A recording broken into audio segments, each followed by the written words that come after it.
What is one thing you can do this year to increase your enjoyment of God?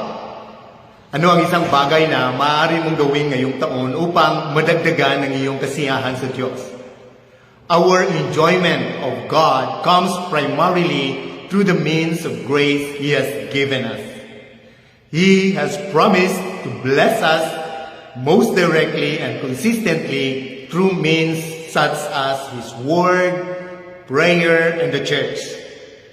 One specific suggestion I'll offer would be to include some meditation on Scripture along with your daily reading.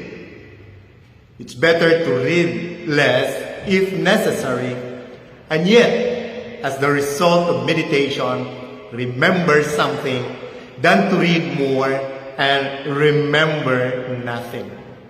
Meditating on God's Word means deeply reflecting on Scripture, letting it sink in, and applying it to your life.